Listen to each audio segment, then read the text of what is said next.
Show. Testando mais, falando assim, só para que os nossos alunos me deem aí um feedback, dizendo como é que estão ouvindo. Então começa dizendo pelo menos assim, tô ouvindo. E aí dá uma graduada nesse tô ouvindo do jeito A, B ou C, de 1 a 5, aí onde 5 é a melhor nota e 1 a pior delas. Pelo menos um aluno aí me dá um feedback.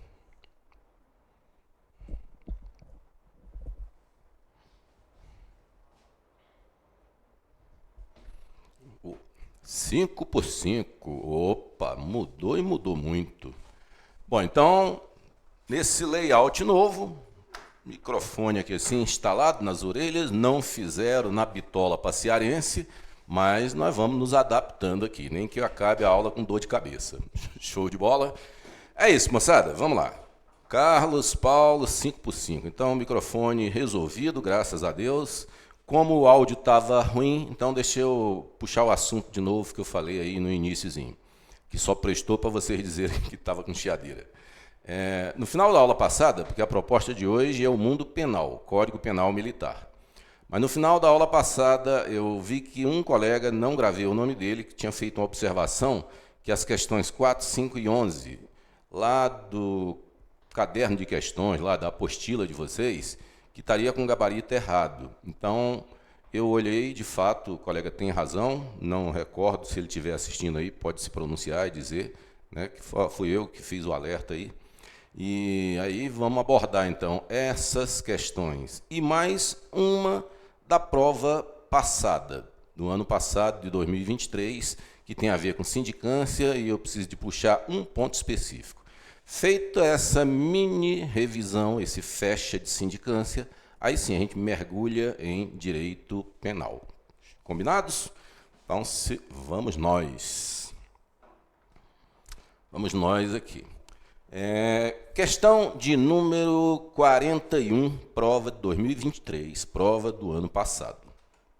A questão diz assim, ó, segundo o artigo 10 da Portaria 107 de fevereiro de 2012, que aprova as instruções gerais para a elaboração de sindicância no âmbito do Exército.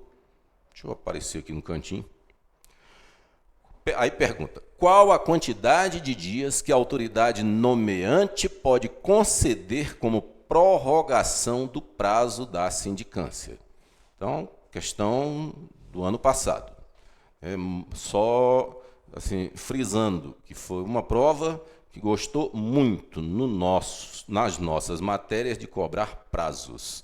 E aí deve estar bem fresco aí na cabeça de vocês, até porque nós ainda nem saímos de sindicância, porque quando nós formos para IPM, aí nós vamos começar a falar de outros prazos, outras datas, outros horários, aí pode confundir. Como nós não fomos lá ainda, está bem fresco aí só sindicância. Então, pergunta, qual é a quantidade de dias que a autoridade nomeante pode conceder como prorrogação do prazo da sindicância? E antes de responder, eu queria chamar a atenção que o comando da questão diz o que foi uma novidade nessa prova. Diz assim, segundo o artigo 10. E por que eu estou adiantando? Porque no artigo 10 tem uma regra de prazo, no artigo 11 tem outra regra de prazo, e, salvo engano, o outro é o artigo de número 14. E aí, respondendo aí, o colega Araújo aí respondeu certo, letra C, Charlie, 20 dias. E o que eu preciso chamar a atenção, na parte de sindicância, eu vou puxar aqui o artigo 10. Que o comando da questão dizia, de acordo com o artigo 10, e o artigo 10 fala, a autoridade instauradora fixará na portaria o prazo inicial de 30 dias corridos para a conclusão dessa sindicância, admitida a prorrogação por 20 dias. Beleza, regra, 30 dias, prorrogável por 20 dias. Aí vem o artigo de número 11. O número 11 diz assim, excepcionalmente, o prazo para a conclusão dos trabalhos previsto no artigo 10 dessas instruções gerais poderá sofrer prorrogações sucessivas por até 20 dias corridos cada. Então, artigo 10, 30 dias a sindicância, 20 dias se prorrogar. No artigo 11, excepcionalmente, prorrogações sucessivas de 20 dias. E artigo de número 14. Artigo de número 14 diz assim, Recebidos os autos, a autoridade instauradora, no prazo de 10 dias úteis, dará solução à sindicância ou determinará que sejam feitas diligências complementares, fixando o prazo de até 20 dias corridos. Então, chegou para a autoridade instauradora e ele não deu solução, ele quer complementar. Então, ele manda de volta para o sindicante com um prazo de 20 dias. Mas aí vem a observação agora de nova prorrogação, a prorrogação do artigo 14. 20 dias corridos, o qual poderá ser prorrogado mediante decisão fundamentada pelo prazo necessário à efetivação das citadas diligências. Resumindo, tem 3 versões de prorrogação de prazo de sindicância. O comum vem com 30 dias, prorrogável por 20. E aí, em casos excepcionais, novas prorrogações de 20, 20, 20, 20 sucessivas. Quando for feito o relatório mandado para a autoridade instauradora e ela não der solução à sindicância e pedir complemento, vem por 20 dias, sendo possível uma prorrogação. Essa prorrogação é que não tem um prazo definido, porque o texto diz prorrogado pelo prazo necessário à efetivação das citadas diligências. Show de bola? David aí, boa noite, chegando aí, juntando-se a nós. Então, essa era a questão que eu queria abordar. E questão de número 4, que o colega fez menção. Sargento Marcos foi designado encarregado de uma sindicância. Nessa situação hipotética, durante a sindicância, o primeiro sargento Marcos deverá: aí, letra A, solicitar a prorrogação de prazo no mínimo 48 horas antes do término daquele inicialmente previsto. E está correto. Sempre que for preciso solicitar prorrogação de prazo, acabamos de abordar aí como é que funciona os prazos, né? Mas sempre que houver necessidade, 48 horas antes, então está correto. Então vamos ver o que tem de torto nas outras. Letra B, bravo. Notificar o sindicado com antecedência mínima de 3 dias corridos da realização das diligências de instrução. Não são 3 dias corridos, são 3 dias úteis. Letra C, Charlie, notificar o sindicado para apresentar alegações finais num prazo de 10 dias corridos. Aí o que está errado também é o prazo, porque são 5 dias. Letra Delta, notificar o sindicado para querendo formular quesitos em carta precatória num prazo de 3 dias corridos. E não são 3 dias corridos, são 3 dias úteis. E a última é observar o prazo de 20 dias para o encerramento do feito. Não, o prazo normal, natural de uma sindicância, o prazo é de 30 dias. Portanto, eu não lembro agora qual era a resposta que tinha lá como correta, mas a correta, de fato, é a letra A, letra alfa. Adécio aí, boa noite. Questão número 4, 5 e 11. Vamos para a de número 5. Após o encerramento do feito, o sindicante realizou a remessa dos autos à autoridade instauradora, a qual escolha uma alternativa aí. Então, para escolher uma alternativa, quando o sindicante realizou a remessa dos autos para a autoridade instauradora. Letra A. Dará a solução à sindicância num prazo de 10 dias corridos. Não são 10 dias corridos, né? São 10 dias úteis. Letra Bravo. Poderá determinar a realização de diligências complementares, fixando um prazo de até 20 dias corridos. Perfeito. Perfeito. O sindicante mandou para a autoridade instauradora, né? Aí ele pode ou dar solução em 10 dias úteis, ou então pedir diligências complementares, fixando um prazo de até 20 dias corridos. Perfeito. Letra C, Charlie, poderá determinar a realização de diligências complementares, fixando um prazo de até 20 dias úteis. No que está errado são dias úteis aí na letra Charlie. Letra Delta, deverá notificar o sindicado para conhecimento do feito e apresentar alegações finais num prazo de 5 dias úteis. Bom, moçada, quem vai notificar sindicado para apresentar alegações finais não é a autoridade instauradora, isso é papo do sindicante. E letra E, com encaminhar os autos, ele não encaminha os autos, ou ele dá solução, ou então ele vai determinar diligências complementares. Mas a letra E aí ficou até meio prejudicada em si, me parece incompleta. De qualquer maneira, como resposta, letra B, letra bravo. E questão de número 11. Questão de número 11, vou deixar vocês fazerem aí até aparecer a terceira resposta, independentemente do que está como gabarito aí, tá bom? Eu vou ficar aqui esperando até a terceira resposta e aí a gente dá sequência. Aparece o texto.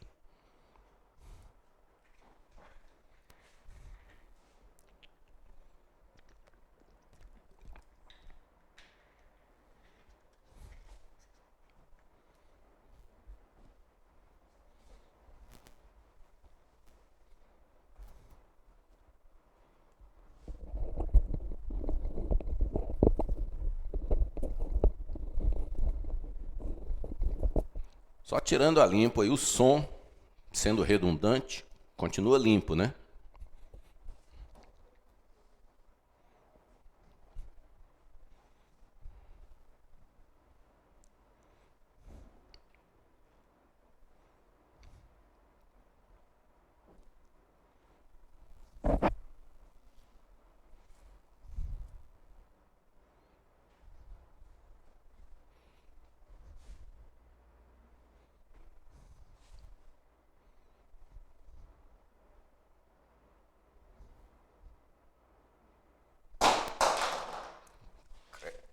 Credo, caiu a caneta.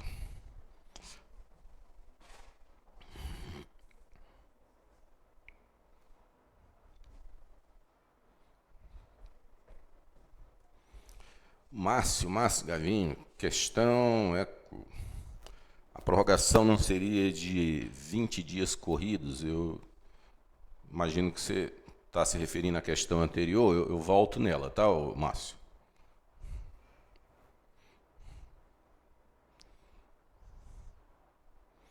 Duas respostas aí na letra Charlie, 3 respostas na letra Charlie. Me dá só um feedback aí de que o som de fato está top. E vamos responder essa e Márcio, aí eu volto na anterior. Essa questão de número 11 diz assim. No dia 4 de janeiro de 2021, segunda-feira, sargento tal recebeu uma portaria de instauração de sindicância baixada pelo comandante da OM, onde ele figurava como sindicante. Nessa situação, pode-se afirmar que a. O prazo de 30 dias úteis para a conclusão dos trabalhos começa a correr do dia 5 de janeiro de 2021. Bom, de fato, o prazo começa a correr no dia 5 de janeiro de 2021. Por quê? Se o sindicante recebeu no dia 4, a sindicância começa no dia 4, mas a contagem de prazo é a partir do dia 5. O que está errado, então, na letra A? Que fala o prazo de 30 dias úteis, e não são 30 dias úteis, são 30 dias somente ou dias corridos. Letra B, bravo. O prazo de 30 dias corridos para o término da sindicância terminará em 12 de fevereiro de 2021. Bom, aí, nesse caso, precisa de fazer contas, né? Mas se começou no dia 4 e a contagem dos 30 dias é a partir do dia 5, aí você começa a partir do dia 5, no mês de janeiro, que tem 31 dias, jamais vai até o dia 12 de fevereiro. Vai até, não sei de cabeça aqui, 3 ou 4 de fevereiro, e jamais dia 12, porque extrapolaria os 30 dias. Letra C, Charlie, se o final do prazo recair num dia sem expediente na OM, seu término será prorrogado para o primeiro dia útil subsequente. Perfeito, sem fazer nenhuma conta é a resposta. Que se você incluir o último dia, porque se exclui o dia do início e inclui o do final, mas esse do final tem que ser necessariamente em dia de expediente na OM. Se não tiver expediente, prorroga para o próximo dia que tem expediente. Letra D, delta. O dia de início do prazo é o dia 4 de janeiro de 2021? Não, esse é o dia do início da sindicância. O do prazo é dia 5. O sargento Tainha faz parte do quadro especial. Bom, se ele está fazendo uma sindicância, ele é não necessariamente de quadro especial, não é isso. É um sargento o quê? Aperfeiçoado. Então, como resposta, letra Charlie. Aí, deixa eu voltar aqui, que o Márcio tinha feito um comentário aqui, na anterior. Seria... Deixa eu ver aqui. Quando coloca até 20 dias corridos, fica subentendido que poderá ser de 1 até 20. Porém, não existe essa opção, pois o prazo é de 20 dias. Boa, boa. Na verdade, os prazos são de até 20 dias. Essa observação tá correta, né? Aí a gente tem que procurar aqui, nas alternativas, o que seria, qual delas, assim, para salvar a questão, né? Não poderia nunca fixar um prazo maior do que 20 dias. O limite para fixação é de até 20 dias. Então, o limite é de 20 dias. Sua observação está certa sim, Márcio. Tá bom? Como não tem diferente disso, fixando um prazo de até 20 dias, fixando um prazo de até 20 dias corridos na letra Bravo e até 20 dias úteis na letra Charlie, né? Ele colocou aí nas alternativas sempre o limite, mas nada proíbe que se fixe um prazo de 5 dias. De qualquer quantidade inferior a 20. Só porque a gente tem um norte aí, é que o limite é de 20 dias. Certo? Espero que tenha esclarecido aí. Bom, moçada, de sindicância é isso.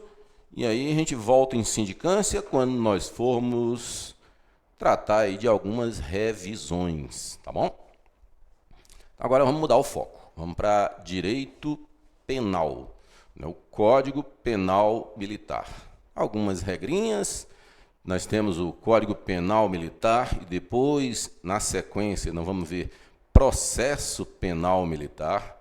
Então, dentro da parte de Código Penal Militar, tem uma parte geral e depois tem uma parte específica, que vai ser crime a crime, vai detalhar o que é furto, o que é roubo, apropriação indébita, concussão, prevaricação, nomes queridíssimos da prova de vocês, que é deserção, insubmissão, que são talvez os dois crimes mais queridos de todo mundo que explora a parte de direito penal militar. Então, voltando, num primeiro momento nós vamos ver a parte geral, que é num livro só, livro único, e depois a parte especial, que é dividida em 2 livros, né? O primeiro e o segundo, onde o primeiro são os crimes em tempo de paz, e o livro 2, crimes em tempo de guerra. E os em tempo de guerra não fazem parte, ficam fora da FOG, né? Das nossas fichas de orientações gerais. Tranquilo? Então, esse é o primeiro, assim, é o norte. Nós vamos ver que o código ele fica dividido aí em livros, aí depois em títulos, capítulos e é possível seções. A FOG norteia o que deve e o que não deve ser cobrado, inclusive cobraram coisas na última, que nós fizemos recurso aí e o recurso foi bem sucedido porque estava fora da FOG, né, assunto que de vez em quando eles cobram aí, que estavam fora da FOG, que é crimes de motim, revolta e etc. Então, seremos fiéis ao que tem na FOG para fins de acompanhamento, para fins de estudo. Tranquilo? Então, bem devagar, vamos nós começando em Código Penal Militar. Vou começar assim, da aplicação da lei penal. Algumas regrinhas, moçada, que nós vamos ver aqui, me antecipando. Nós vamos ver aqui o conceito do tempo do crime, o momento do crime, lugar do crime. Então, quando a gente falar em tempo do crime, alguém atirou A, atirou em B. E esse B só morreu daqui a 15 dias. Então, qual é o momento, o tempo do crime? É na hora que o cara disparou ou ele que morreu daqui a 15 dias, lembrando nesse exemplo, que ele morreu em função do tiro que levou. Então, seria o momento do tiro ou seria o momento, de fato, da morte lá na frente? Então, adiantando, é o momento da ação ou da omissão. Então, essa regrinha aqui. E nós vamos falar aqui também de território, territorialidade, extraterritorialidade. Tem a ver se é aplicada ou não é aplicada a nossa legislação. Bom, então, se é dentro ou fora do território. Nós vamos ver aí que, para a legislação penal militar, é praticamente em qualquer lugar, né? Se utiliza aí a extraterritorialidade, e essa extraterritorialidade é quase que plena, a não ser tratados, convenções e acordos que, por acaso, retire a incidência da legislação penal. Então, feitas essas observações assim iniciais, vamos aqui. Princípio da legalidade. Diz o artigo 1º do Código Penal Militar: não há crime sem lei, o lei está inclusive em negrito, não há crime sem lei anterior que o defina, nem pena sem prévia cominação legal. Então, portanto, para que seja considerado crime, tem que ter uma lei anterior. Então, tem que ser lei e tem que ser anterior. Medida provisória tem força de lei, etc. Mas se for para criminalizar, tem que ser lei. Se for a favor, por exemplo, uma medida provisória, enquanto ela estiver aí, não tiver se transformado em lei, mas já tiver uma medida provisória para fim de defesa, é aceito. Mas para responsabilizar, criminalizar, aí a palavra escolhida, né, é o princípio da legalidade, tem que ter lei, e da anterioridade, essa lei tem que ser anterior. Então, não há crime sem lei anterior que o defina, nem pena sem prévia cominação legal. Voltar aqui. Nós temos o Código Comum e temos o Código Penal Militar. Então, é natural a gente ficar falando em Código Penal Comum e Código Penal Militar, mas vamos nos acostumar somente com Código Penal, o que é o comum, só a nomenclatura Código Penal, e a nossa específica aqui, Código Penal Militar. Alguns crimes, moçada, eles só constam no Código Penal Militar. Exemplo, crime de deserção, né? Típico nosso. Insubmissão, que é aquele convocado que tinha dia, data, hora, lugar, tudo certinho para se apresentar, incorporar e etc., e ele cai no mundo. Então, crimes que esses só constam no Código Penal Militar. Tem diversos crimes que tem lá e lô. Por exemplo, furto. Por exemplo, matar alguém. Né? Tem nos dois.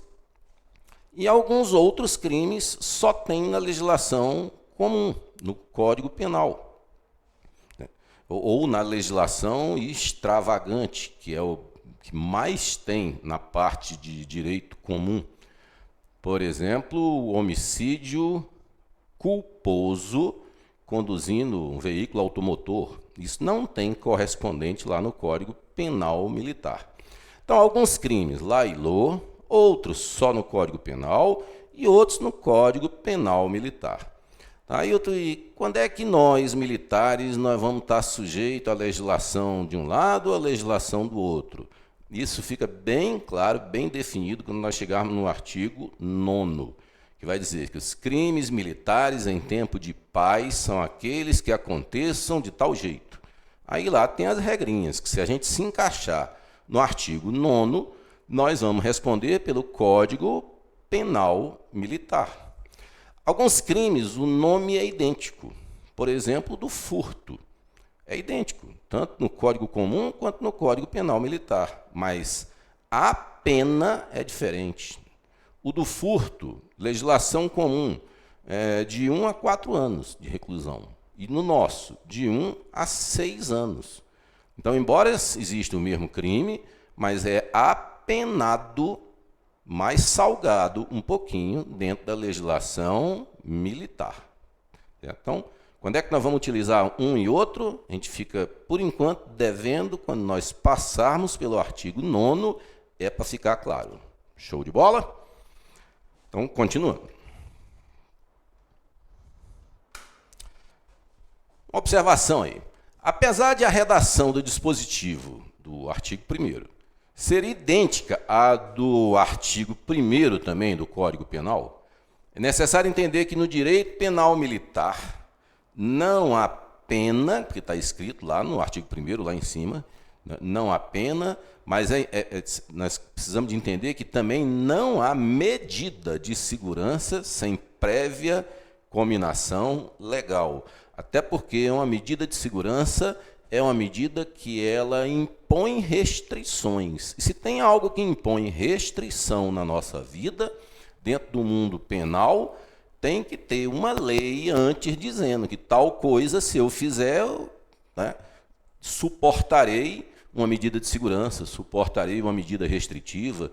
Então, embora o artigo 1º diga assim, não há crime sem lei anterior que o defina, vírgula, nem pena sem prévia cominação legal, o entendimento que é dado é nem pena e nem medida de segurança, sem prévia cominação legal. Aí, quais são essas medidas de segurança? Bom, as medidas de segurança, e aqui eu preciso dar uma dica para o estudo, para frente, as medidas de segurança do Código Penal Militar, elas estão listadas no artigo 110. O artigo 110 está fora da FOG, fora do que mandam a gente estudar, porque pode cair na nossa prova. Então eu não quero saber de nada de medida de segurança. Não é bem assim. Por quê? Porque nós vamos ver diversos artigos, já no 5º ou no 6º, nós vamos ver diversos artigos que falam de medidas de segurança. Inclusive, qual é o tempo, que, acontecendo a necessidade de aplicar uma medida de segurança, vai ser o do crime, vai ser o da sentença, vai ser efetivamente quando o cara for cumprir a medida de segurança, vai que essa medida de segurança mude para melhor ou para pior no decorrer da história, na linha do tempo. Então, essa parte que eu estou abordando, eu não defini ainda, não aprofundei nisso ainda, mas isso está dentro da FOG. O que não está na FOG é quais são, uma a uma, esmiuçar as próprias medidas de segurança. Mas, então, para que dê um entendimento melhor para você, quando você estiver lendo e bateu no nome medida de segurança, saiba que elas são estas. Sem necessidade de gravar todas, mas saiba pelo menos quais são essas medidas de segurança. Coisa diferente de pena, de detenção, de reclusão. Tá? É uma medida de segurança. Quais são elas? Internação em estabelecimento de custódia e tratamento, ou em seção especial de estabelecimento penal. Tratamento ambulatorial. Então, não é bem internação, mas é um tratamento ambulatorial. Próximo, interdição de licença para direção de veículo motorizado. Uma que é bem atípica, bem do mundo milico. Exílio local, que é você proibir a pessoa de morar em determinada região por um prazo. Inclusive, esse prazo ele não é menor do que 1 ano. Mas essa história de menor ou maior de 1 ano, você estaria detalhando, esmiuçando exílio local. Não precisamos disso. Eu preciso só que você saiba que existem umas medidas, chamadas medidas de segurança. Então, retomando, interdição de licença para direção de veículos motorizados, exílio local, proibição de frequentar determinados lugares, interdição de estabelecimento ou de sede de sociedade ou associação e confisco. Então, essas são as medidas de segurança que houve, inclusive, inclusive recente, em 2023, uma modificação do artigo 110 que retirou algumas outras medidas de segurança que tinham, restando só estas. Tá bom? Então, sem necessidade de gravar cravadinho quais são, mas entenda que tem um kit de medidas chamadas de segurança, que elas não são a pena em si. Essas medidas de segurança são diferentes daquelas previstas no Código Penal comum. Essas são penas acessórias, geralmente restritivas de direitos e não estão relacionadas com aquelas aplicáveis apenas aos inimputáveis, que é o tratamento que o direito penal comum dá. O direito penal comum, quando vai dar uma medida de segurança, é porque a pessoa é inimputável, não poderia responder, então aplica-se uma medida de segurança. No nosso caso aqui, tem medidas de segurança atípicas. Por exemplo, o exílio local, um exemplo clássico de uma medida de segurança aqui bem diferente. Próximo, lei supressiva de incriminação. Então, existia uma incriminação, existia algo tipificado, escrito, redigido, dizendo que tal coisa é crime. E aí depois aparece uma lei supressiva de incriminação, ou seja, aquilo que era crime deixou de ser crime. Então, se acontecer algo nesta linha, como é que funciona a regrinha? Artigo 2º. Ninguém pode ser punido por fato que lei posterior deixe de considerar crime. Então, voltando.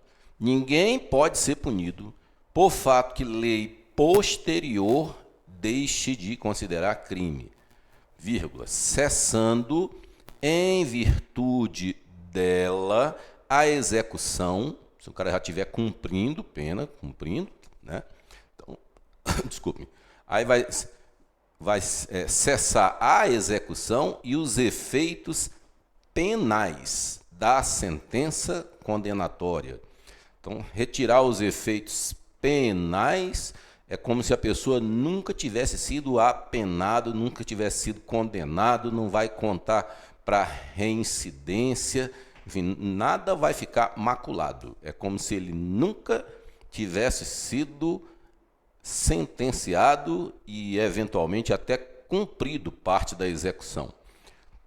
Então, voltando, lei supressiva vai retirar aquilo que era tipificado, condenado, vai deixar de ser. Então, ninguém pode ser punido por fato que lei posterior deixe de considerar crime. Aí vai cessar o quê? Cessando em virtude dela, dessa lei posterior, a execução e os efeitos penais da sentença condenatória. Aí aqui cabe uma pergunta que o texto anterior, inclusive, falava em efeitos civis. Os efeitos penais da sentença condenatória, beleza. Agora tem uns efeitos de natureza civil, galera, quando alguém é apenado, condenado, né? Tem aí de ressarcimento, danos morais, danos materiais, danos eventuais, estéticos, né? Alguma linha aí, dependendo do que aconteça, aí, de ficar pagando uma pensão, né? Então, tem algumas. Esses efeitos civis, eles, assim, o que vai cessar são os efeitos penais, está claríssimo no artigo 2º. Então, se já tiver rolado uma indenização e ela já foi paga, né, para cobrir aí danos morais, danos materiais, danos estéticos, já era. Não vai ter repetição, não vai ter o direito de pedir de volta, certo? Agora, se for algo que continuaria a pagar, aí, uma vez que apareceu a lei supressiva, nesse momento, se faz uso dessa lei supressiva e dizer, olha, então eu não preciso mais ficar pagando por uma coisa que eu fiz, porque nem crime mais é. Então você poderia até interromper na linha do tempo, dali para frente, mas não pedir devolução de, eventualmente, coisas que tenha pago já, certo? Então, esses são os efeitos civis. Retroatividade de lei melhor, de lei mais benigna. Então, se aparecer uma lei, agora não é supressiva, o primeiro que nós vimos foi uma lei supressiva. Agora não, agora retroatividade de uma lei melhor, de uma lei mais benigna. Então ela retroage, sim, lá no tempo do fato que aconteceu, no tempo do crime, que é o momento da ação ou o momento da omissão. Parágrafo 1º. A lei posterior que, de qualquer outro modo, favorece o agente, aplica-se para trás, aplica-se retroativamente, ainda quando já tenha sobrevindo sentença condenatória e recorrível. Então, na mesma linha de que eu disse agora da lei supressiva, que é a que retirou, né, todo o caráter criminoso, essa aqui não retirou todo o caráter, ela só é uma lei melhor, mais benigna. Então, ela também é aplicada retroativamente, mesmo que já tenha tido sentença condenatória e recorrível. Então, seja antes da sentença, seja depois da sentença essa irrecorrível, mas se aparecer uma lei mais benigna, ela retroage para favorecer esse agente. É isso. Apuração da benignidade, para saber se essa lei que apareceu, se ela é benigna ou não. Então, aqui tem até um exemplo muito bom da lei de drogas, mas vamos para a regra primeiro.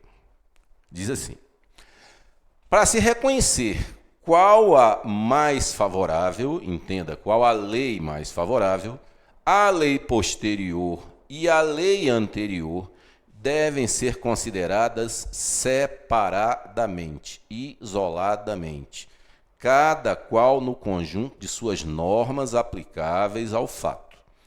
Então, tinha uma lei, apareceu uma outra.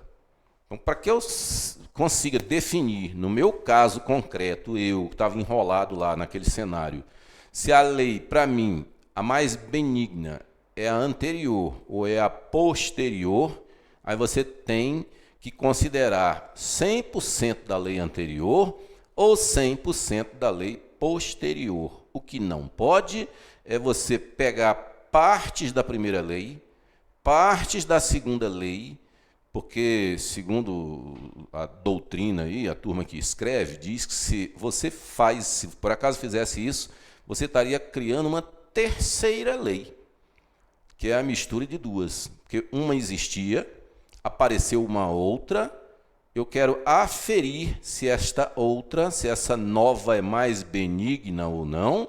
Então eu preciso pegar 100% da nova e comparar com 100% da versão antiga. O que eu não posso é pegar partes da lei velha e partes da lei nova, só a parte que me interessa. Porque se eu pego parte de uma e parte de outra, aí estaria se fazendo uma lei nova e estaria, inclusive, usurpando funções, porque quem tem que fazer leis é o legislativo. Tranquilos? Estão me acompanhando, moçada? Exercícios? Faremos sim. Mais à frente, mas faremos, que é para sair desse mundo tão teórico. Mas esse mundo teórico aqui, ele é necessário. Primeiro, porque pode cair uma questão, texto nu e cruamente, o que está aí no parágrafo 2º, aí, né, para se reconhecer qual é a mais favorável. Aí, o que eu faço? Considera separadamente uma e outra. E para o entendimento mesmo, até para a aplicação. Eu sei que, e peço um pouquinho de paciência, é natural de vocês, na parte de direito penal, vocês se identificam para vocês é mais fácil o estudo quando a gente está crime a crime, um por um. Né? Quando está falando lá de, por exemplo, corrupção ativa, corrupção passiva, beleza. É uma parte do código, é a parte que vocês tanto gostam, mas eu já mostrei num extrato que eu fiz aqui no nosso primeiro bate-papo, um mapeamento da prova de direito penal, que já teve uma incidência maior, já teve, do verbo estar lá no passado, uma incidência maior da parte especial, dos crimes em si, de contar uma historinha e perguntar, isso é concussão, é corrupção ativa, é corrupção passiva, é prevaricação. Isso já foi muito forte na prova de vocês. Mas na última das provas mesmo, né, tirando a questão aí que foi anulada, caiu da parte geral. Na parte geral caiu na prova de direito penal. Então precisamos de saber, primeiro, porque cai, e segundo, porque é ferramenta para você fazer uso dela na parte especial. Aqui, o exemplo que tem dessa apuração de maior benignidade, o exemplo é de lei de drogas. A lei anterior de drogas era do ano de 76. A lei né? Do ano de 76. E no artigo 12 falava assim, definia que para o crime de tráfico, quem estivesse traficando, reclusão de 3 a 15. Aí, dependendo do que acontecia, do envolvimento, de quanto tempo, de até onde o cara fez ou não fez estrago para ele próprio, para a sociedade, na hora da dosiometria da pena, o juiz vai colocar mais para perto de 3 ou mais para perto de 15, caso a caso. Mas na teoria, de 3 a 15, portanto, menor quanto está enrolado o crime de tráfico, menor pena base, reclusão de 3 anos, e o máximo de 15. Aí apareceu, no ano de 2006, uma lei nova, e diz, no artigo 33, vai definir crime de tráfico, e diz que a pena de reclusão é de 5 a 15. Tá, então, comparando com a anterior, saiu de 3 para 5 a pena base. Só por essa ótica, você poderia dizer assim, não, então a lei nova, ela é pior. Se fosse esse o único argumento, o único requisito, a única inovação da lei nova. Mas na lei nova apareceu um conceito que não tinha na anterior, de tráfico privilegiado. Deixa eu sumir aqui um instante. Parágrafo 4º do artigo 33 dessa lei nova diz assim, ó, as penas podem ser reduzidas de 1/6 a 2/3, desde que o agente seja primário, bons antecedentes, não se dedique às atividades criminosas, nem integre organização criminosa. Então, a lei nova pegou o mínimo, que era de 3 anos, passou para 5. Então, só nesse momento ela ficou pior.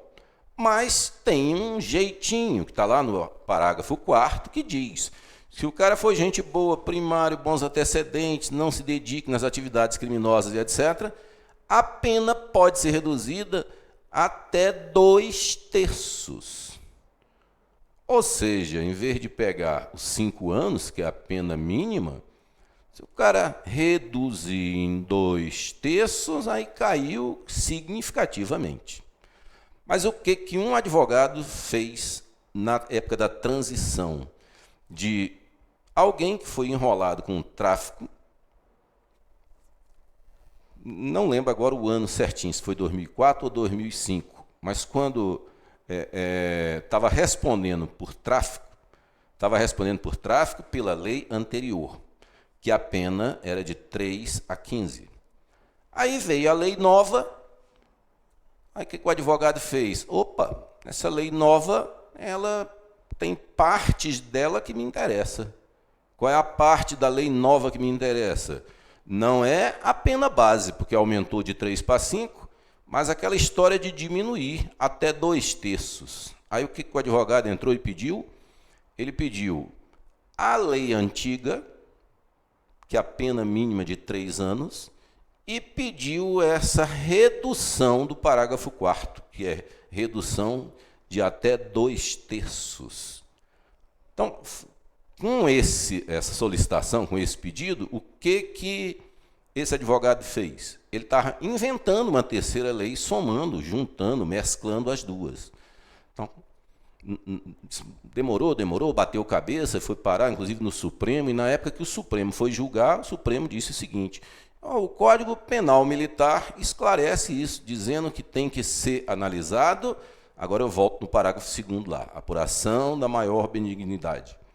Tem que ser considerado separadamente, cada qual no conjunto de suas normas aplicáveis ao fato. É isso. Medida de segurança. Aí você já disse que medida de segurança não cai. Não cai o artigo 110, não cai conhecer uma por uma. Mas agora nós estamos no artigo 3º do Código, e o artigo 3º do Código cai, sim, está na lista da FOG. As medidas de segurança, que nós já sabemos quais são, regem-se pela lei vigente ao tempo da sentença, prevalecendo, entretanto, se diversa, a lei vigente ao tempo da execução.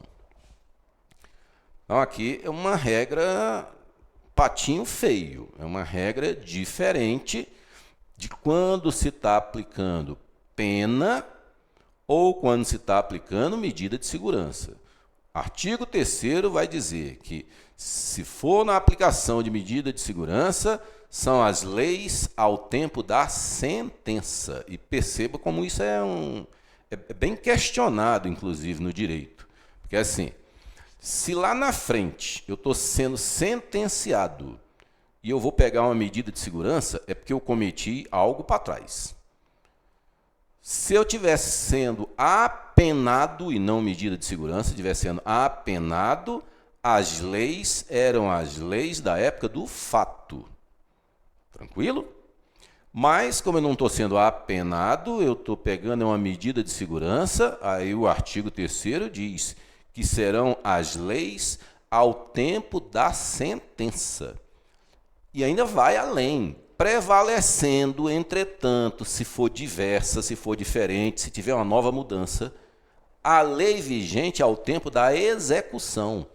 Foi sentenciado hoje e a execução dessa medida de segurança é daqui a 3 meses. E se tiver alguma mudança nesses 3 meses, aí vai ser do tempo da execução.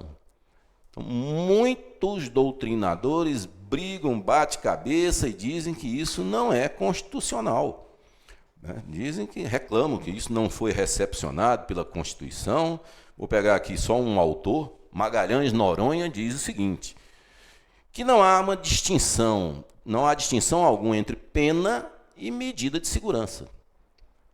Portanto, quando se tratar de privar a liberdade de alguém, deem o nome que queiram dar. Mas se tratar de privar a liberdade de alguém, é preciso respeitar os princípios da legalidade e da anterioridade.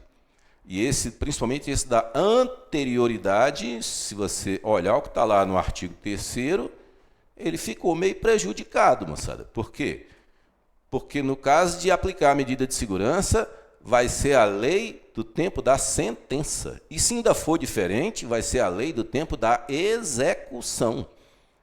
Então, isso não está sendo anterior, não está rolando anterioridade em relação a algo que eu fiz lá atrás e agora estou sendo sentenciado e daqui a pouco eu vou cumprir, vou executar essa medida de segurança. Então me acompanhando nisso. Críticas críticas à parte, mas como é que funciona para a nossa prova? Nossa prova é artigo 3º, grava, engole.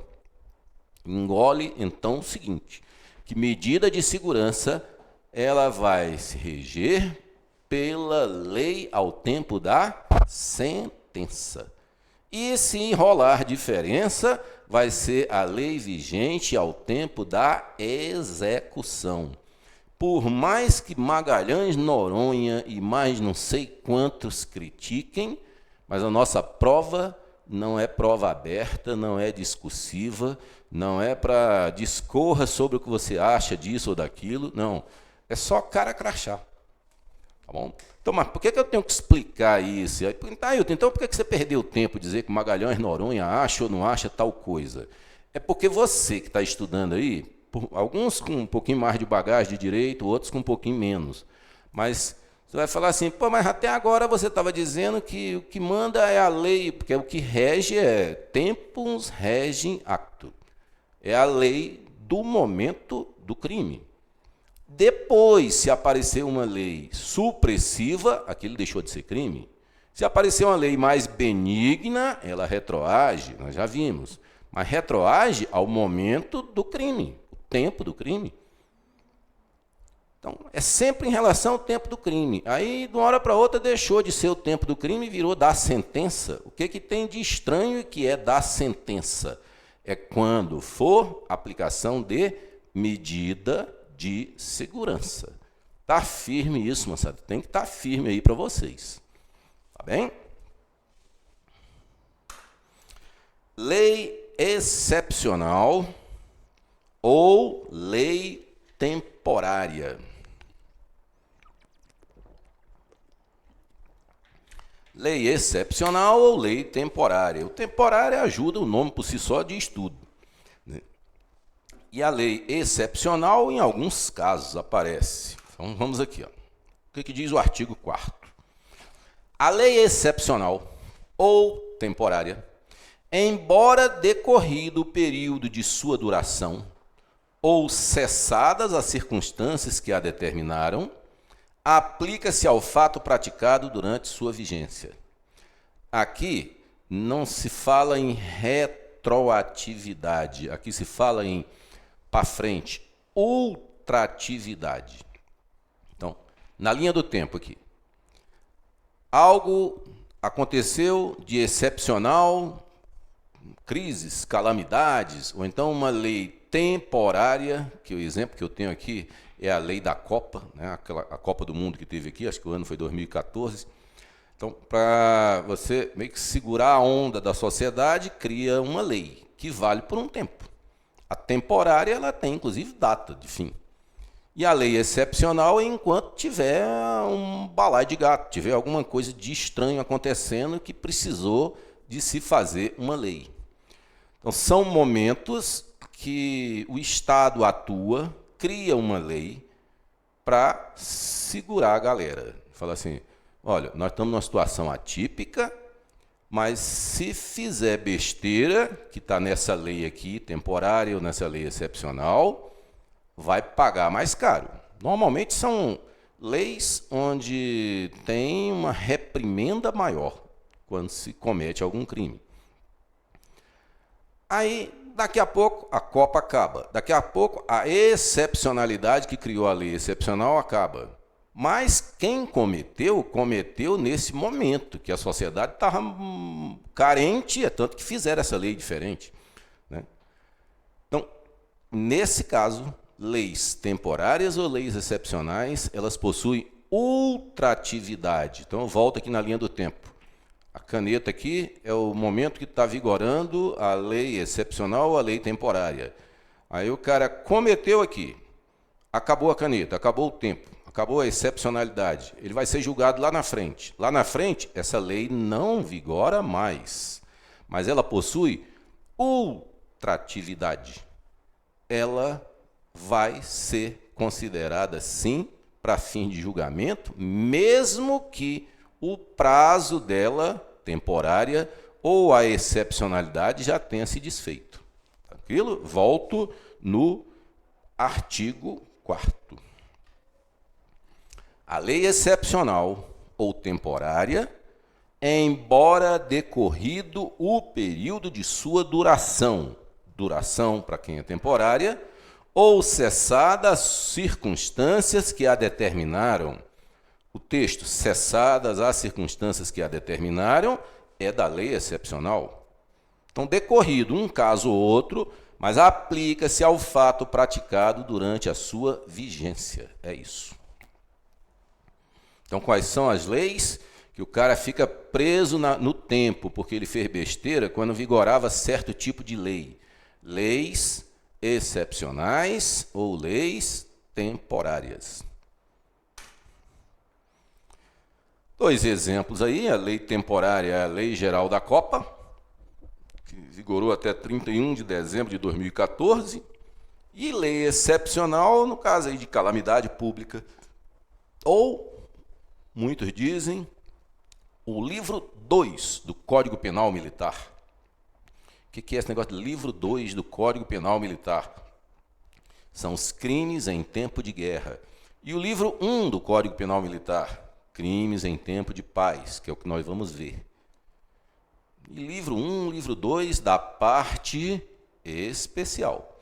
Porque na parte geral não tem livro 1 e livro 2, é um livro só, livro chamado livro único.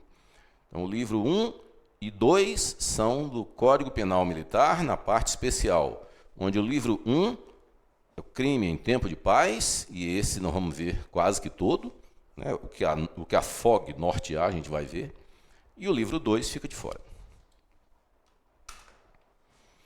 Tempo do crime. Tempo do crime. Considera-se praticado o crime no momento da ação ou omissão, ainda que outro seja o do resultado. Então, moçada, para fins de contar prescrição, para saber se a pessoa tinha ou não tinha certa faixa etária, enfim, é o momento da ação ou da omissão. Vou voltar no exemplo agora há pouco que eu dei assim, que A atirou em B, e B só morreu 30 dias depois, mas morreu em função do tiro que levou, há 30 dias atrás. Qual é o momento do crime, o tempo do crime? Foi o momento do disparo. Então, tem uma relevância para nós assim enorme. Primeiro, para saber se era maior, se era menor. Vai que nesses 30 dias a lei muda, e a lei muda para pior. Né? Mas o momento do crime foi no momento da ação. Então, mesmo que apareça uma lei depois, se for uma lei pior, não é benigna, então é maligna, aí ela não retroage, porque a que retroage é a lei benigna. Beleza? Então, é relevante, sim, se definir o tempo do crime. Momento da ação ou omissão. Tem alguns nomes que eu vou falar só uma vezinha aqui para dizer é de tal jeito e isso não tem relevância para a prova. Isso aqui é chamado de momento da ação ou da omissão, teoria da atividade. Aí existe uma outra, que é a teoria do resultado. Né? Então seria, momento do crime, seria lá quando o cara morreu, seria se a gente, porque não é o caso, se a gente aceitasse a teoria do resultado. E tem locais, mundo afora, que é possível que diga o seguinte, que o tempo do crime aqui é no momento da ação, ou da omissão, ou até do resultado. Ou seja, poderia ser a teoria da atividade, teoria do resultado, e quando é uma ou outra, ele chama de ubiquidade. Então, esses nomes, teoria da atividade, teoria do resultado, ou quando é mesclado, ubiquidade, é um conceito teórico que tem nos livros de direito penal para tudo quanto é canto, mas não é o foco da prova.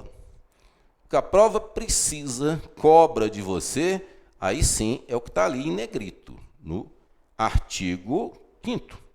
Considera-se praticado o crime quando? No momento da ação, ou se era uma coisa que você não era para fazer, né? Era para fazer e não fez, se omitiu, então é no momento da ação ou da omissão. Ainda que outro seja o do resultado. Então, se o resultado demora 1 dia, 2, 3, 1 ano que seja, para o momento do crime, para o tempo do crime, é irrelevante. Tempo do crime. Agora nós vamos tratar de dois crimes atípicos, chamado crime permanente e crime continuado. Crime permanente e crime continuado. Embora os nomes, no primeiro momento, pareça que não ajudem, os nomes não ajudem tanto assim, mas nós vamos ver que ajuda. Permanente é aquele cujo momento consumativo se prolonga no tempo segundo a vontade do sujeito ativo do delito. Nesses crimes, a situação ilícita se prolonga, de modo que o agente tem o domínio sobre o momento consumativo do crime. Exemplo clássico, os dois exemplos clássicos para o direito penal militar. É o crime de deserção e insubmissão. Aí nós vamos ver detalhadamente esses crimes, certeza, são os dois crimes mais queridos do concurso. Mas o crime de deserção, que quem comete necessariamente é milico, tem algumas regrinhas, mas a mais comum é ausentou-se por mais de 8 dias, e se ausentou-se por mais de 8 dias sem autorização de seu ninguém, está em curso no crime de deserção. E se o cara passar 8, 9, 10, 11, 20, 1 ano, 2 anos e não apareceu, etc., ele continua no crime de deserção. Ele continua num crime permanente. Permanente. Beleza? E o outro, insubmissão. Insubmissão é aquele que tem dia, hora e lugar para se apresentar, para ser incorporado e não aparece. Então, óbvio que não é militar, ele ainda é civil. Mas é um crime que só consta no Código Penal Militar. Então, enquanto ele estiver sumido no mundo e não se apresentar para cumprir os próximos passos e a incorporação, ele está em curso nesse crime permanente, crime de insubmissão. Volto para cá. E o crime continuado? O que é o crime continuado? Já que nós estamos falando em momento, tempo do crime, o tempo do crime é o momento da ação ou omissão, está lá no artigo 5º. Mas tem dois crimes que são diferentes. O permanente, né, o momento da ação ou omissão, ele se prolonga na linha do tempo. E o crime continuado, que é o último agora. O crime continuado é uma ficção jurídica, considerando a prática de 2 ou mais crimes, conforme os requisitos fixados pelo artigo 80 do Código Penal Militar. Então, nós não vamos aprofundar, porque o artigo 80 fica fora da FOG, mas existem umas regrinhas para você considerar, né, que mais de um crime, 2, 3 diversos, considerar como uma só unidade delitiva. Um exemplo é furto de um faqueiro. Imagine alguém que trabalha num lugar onde tem um faqueiro chique. Faqueiro banhado a ouro, faqueiro de prata, enfim, é o faqueiro. Com 60 peças. Aí o cara pensa, se eu levar esse faqueiro de uma vez todinho, vai chamar muita atenção. Então eu vou levar uma peça todo dia. Na boa, todo dia ele comete um furto. Levou a peça de número 1, número 2, número 3 e ele quer levar 60. Aí lá no meio do caminho, quando tinha levado já umas 40 e tantas peças, é descoberto. Aí ele responde por 40 e tantos furtos. Aí eu volto no conceito que tinha aqui de crime continuado. É uma ficção jurídica. É um faz de conta que aquilo é um único furto. Lógico que tem suas agravantes, tal, mas não são 40 e tantos furtos. Por falar em furto, da legislação comum, o furto é de 1 a 4 anos. Então o cara pegaria pelo menos um. E no direito penal militar é de 1 a meia dúzia, de 1 a 6 anos. Mas a pena base dos dois, tanto na legislação comum quanto na legislação militar, é de 1 ano para furto. Então, se o cara levasse um faqueiro e ele levasse as 60 peças, ele ia pegar 60 anos, que é o mínimo para cada garfo ou faca que ele levou? Não, aí por uma política criminal, eles inventaram o crime continuado, que é uma ficção em certas condições. Essas condições são as que estão aqui no artigo 80, que não vamos aprofundar, porque não é o caso, mas é um faz de conta que aquilo é um crime continuado, é um crime, né, que não deu tempo não deu certo levar tudo hoje, leva um pouquinho hoje, um pouquinho amanhã e por aí afora. Mas não são 40 e tanto ou 60 furtos. É um furto e aí vai ter suas majorações. Tranquilos? Estão acompanhando? Estão acompanhando aí? Se não tiver, boa noite, Leite aí, os demais, mas se não tiver, faz observações aí, tá bom? Voltando. Agora, lugar do crime. Então, falamos tempo do crime, fizemos a ressalva aos crimes permanente e o crime continuado, e agora, lugar. Quando a gente fala lugar do crime, nós estamos focados aqui, se é fora do país ou dentro do país, para aplicar ou não aplicar a nossa legislação penal militar, né, a brasileira. Então, artigo 6º. Considera-se praticado o fato no lugar em que se desenvolveu a atividade criminosa. Um gole d'água aqui, voltando. Considera-se praticado o fato no lugar em que se desenvolveu a atividade criminosa, no todo ou em parte, e ainda que sob forma de participação, bem como onde se produziu ou deveria produzir-se o resultado. Então, aqui, para lugar do crime, e entenda esse lugar do crime, se é dentro ou fora do país. Onde é o lugar do crime? Lugar onde se desenvolveu a atividade criminosa, no todo ou em parte, se parte tiver sido aqui, né? Não precisa ser todo, mas se tocou o território, a legislação é a nossa. Mesmo que seja sob forma de participação, bem como onde se produziu ou deveria produzir o resultado. Aí, uma observaçãozinha no final do artigo 6º. Nos crimes omissivos, vou forçar aqui, nos crimes omissivos, o fato considera-se praticado no lugar em que deveria realizar a ação omitida. Então, realizar uma ação que foi omitida. Se nós temos duas versões, é o crime omissivo e o outro que é uma ação, que é chamado de crime comissivo. Omissivo, de omissão, palavra tranquila. O inverso de omissivo, que é com a ação, em vez de omissivo, é comissivo. C de contrário, contrário de omissão. O grava do meu jeito, o grava do seu. Mas omissivo, tranquilo, e comissivo por ação. Beleza. Então, se for o crime por ação, comissivo, é a parte inicial.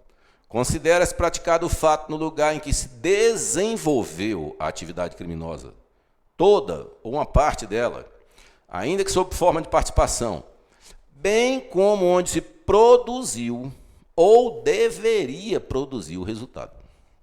Aí a parte final ele muda.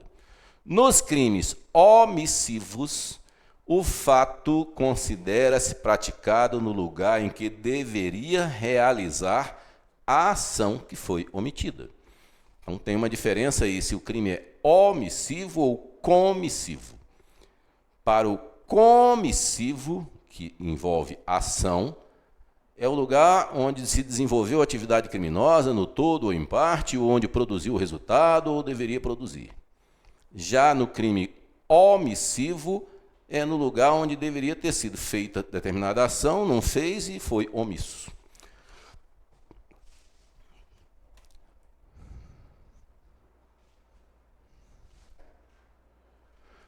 Daí, professor, mesmo submisso, ao completar 30 anos, mais os 4 para prescrever, teria 34. O crime continua sendo permanente. Boa. E uma dúvida nesse artigo 6º.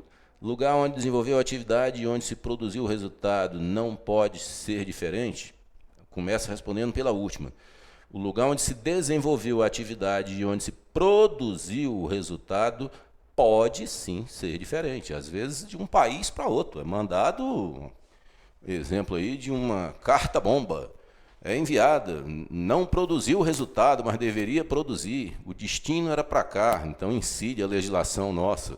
Então pode sim ser diferente. E a primeira parte aí mesmo o insubmisso, ao completar 30 anos, mais os 4 para prescrever, né, os 34, o crime continua sendo permanente? O crime ele é permanente até que você, por exemplo, venha a declarar aí uma eventual prescrição. Aí ele deixa de ser apenado porque está prescrito.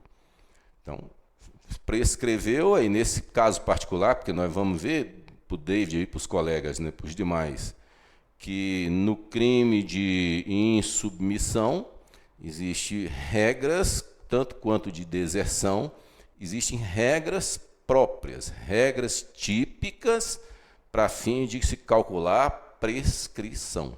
Que vai ser a nossa última parte dessa parte geral, né, do Código Penal Militar, antes de irmos especificamente para crime por crime, ou seja, antes de mudarmos para a parte especial.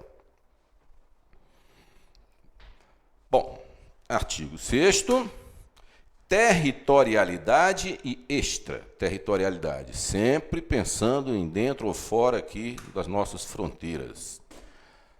Artigo 7º. Aplica-se a lei penal militar, sem prejuízo de convenções, tratados e regras de direito internacional.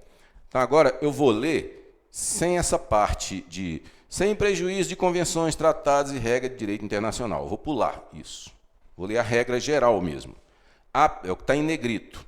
Aplica-se a lei penal militar ao crime cometido no todo ou em parte no território nacional, fora dele, ainda que, nesse caso, o agente esteja sendo processado ou tenha sido julgado pela justiça estrangeira.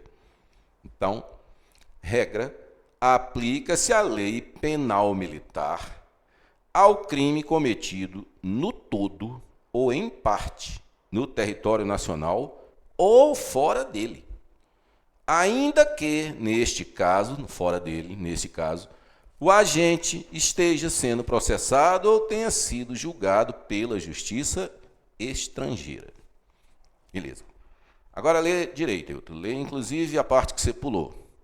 Aplica-se a lei penal militar, vírgula, sem prejuízo de convenções, tratados e regras de direito internacional. Então, é para aplicar a lei penal militar ao crime cometido, etc., mas sem prejuízo, sem deixar de levar em conta regras tratadas em convenções, tratados e regras de direito internacional. Então, se existir alguma convenção, algum tratado, alguma regra de direito internacional que retire a aplicação da lei penal militar, aí nós vamos respeitar as convenções, os tratados e regras de direito internacional. Exceto isso. Faz de conta que não tem isso, vigora a regra maior, que é aplica-se a lei penal militar ao crime cometido no todo ou em parte no território nacional ou fora dele. Inclusive, perceba, pode ser todo esse crime fora do território, e mesmo assim incide a legislação brasileira, é o que diz o artigo 7º, é a extraterritorialidade. Então, exemplo de convenções, tratados e etc. Deixa eu sumir aqui para o texto aparecer. Exemplo de uma convenção, Convenção de Viena. Trata de imunidades diplomáticas. Então, o diplomata que cometer um crime militar no Brasil, ele não será preso, nem processado no território nacional, por força da exceção criada nessa Convenção de Viena. Mas eu não estou dizendo que essa pessoa não responde em lugar nenhum, não é isso. Ele responde normalmente no país dele. São acordos, tratados, convenções. Se convencionou, é a Convenção de Viena, para você dar imunidades para algumas pessoas. No caso aqui, imunidades, a Convenção de Viena, imunidades diplomáticas. Então, seria um caso atípico de alguém cometer um crime e não ser processado, não ser julgado aqui no Brasil. Tá bom? Mas fica aí mais como um exemplo. Aí vai cair a Convenção de Viena para a gente na prova? Não. É só para que você consiga ver um caso de não aplicação da lei penal, que é o artigo 7º. Um caso de não aplicação da lei penal militar é um crime cometido no todo ou em parte no território nacional, porque está se respeitando uma convenção, tratado ou uma regra de direito internacional. Então, o artigo 7º ele é relevante se você pensar fora dessa exceção das imunidades aí, pensar na regra nua e crua. Aplica-se a lei penal militar ao crime cometido no todo ou em parte no território nacional, ou fora dele. Ou seja, esse crime não precisa nem de tocar o território. E nesse caso de fora dele território, ainda que nesse caso o agente esteja sendo processado ou tenha sido julgado pela justiça estrangeira.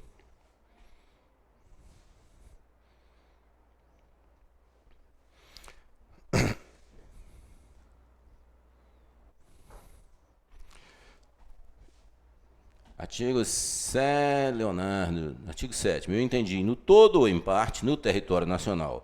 Se foi completamente no estrangeiro, responde só lá. Leonardo, tem o fora dele depois. Então, que seja no território nacional ou mesmo que seja fora do território. Mesmo assim, se aplica a nossa legislação.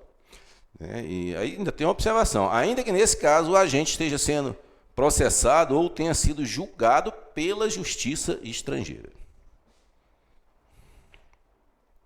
É pau no lombo mesmo aí, do animal. Território nacional por extensão.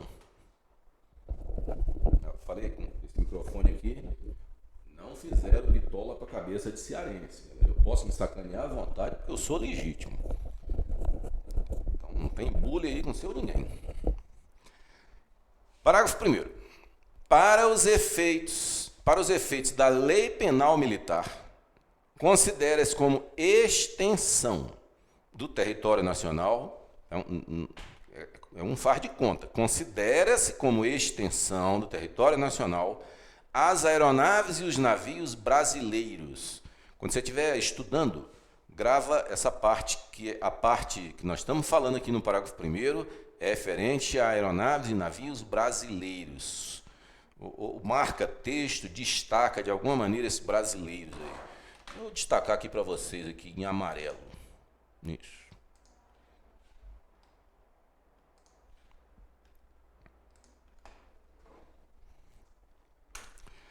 Para os efeitos da lei penal militar, considera-se como extensão do território nacional as aeronaves e os navios brasileiros, onde quer que se encontrem, sob comando militar ou militarmente utilizadas ou ocupadas por ordem legal de autoridade competente, ainda que de propriedade privada.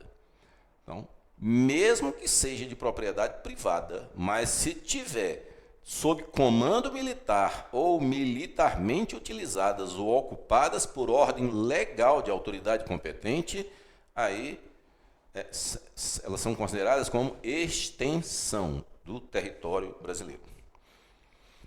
Muita gente critica essa regrinha aqui para dizer o seguinte, que no artigo 7º, no caput, não estava escrito que onde quer que seja a legislação penal militar, ela não atinge, não abrange, ou seja, não tinha até o que o colega falou aí, o Leonardo, eu vi depois o fora dele, ou seja, tanto faz estar no território quanto fora dele, mesmo que seja fora dele, não incide a legislação, então muita gente critica por que tem que estar falando em território nacional por extensão. Porque seja por extensão ou não seja por extensão, seja fora dele, a legislação alcança, sim, quem cometeu um crime militar.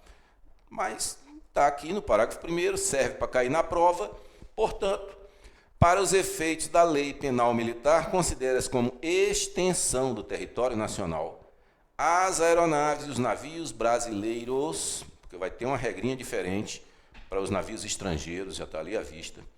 Então, as aeronaves e os navios brasileiros, onde quer que se encontrem, sob comando militar ou militarmente utilizadas ou ocupadas por ordem legal de autoridade competente, ainda que de propriedade privada. Agora, a ampliação: aeronaves ou navios estrangeiros. Parágrafo 2º.